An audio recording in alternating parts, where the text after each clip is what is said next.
Good day to my future employer.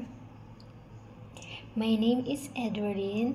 I am 42 years old and I'm proud of mother of 3, an 18 years old son, 12 years old daughter, and 5 years old daughter. I finished Bachelor of Science in Office Management and also completed a caregiving course.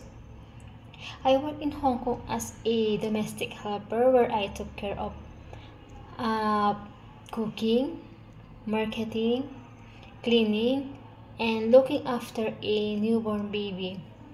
That experience really helped me build my skills in household work, childcare, and multitasking.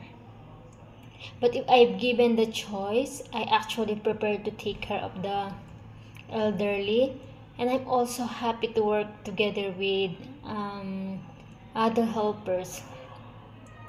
I would describe myself as hardworking, honest, and trustworthy. I always try my best to make sure everything is done well and the home runs smoothly.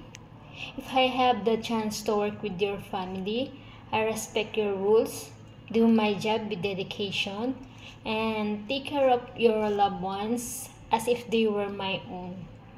Thank you.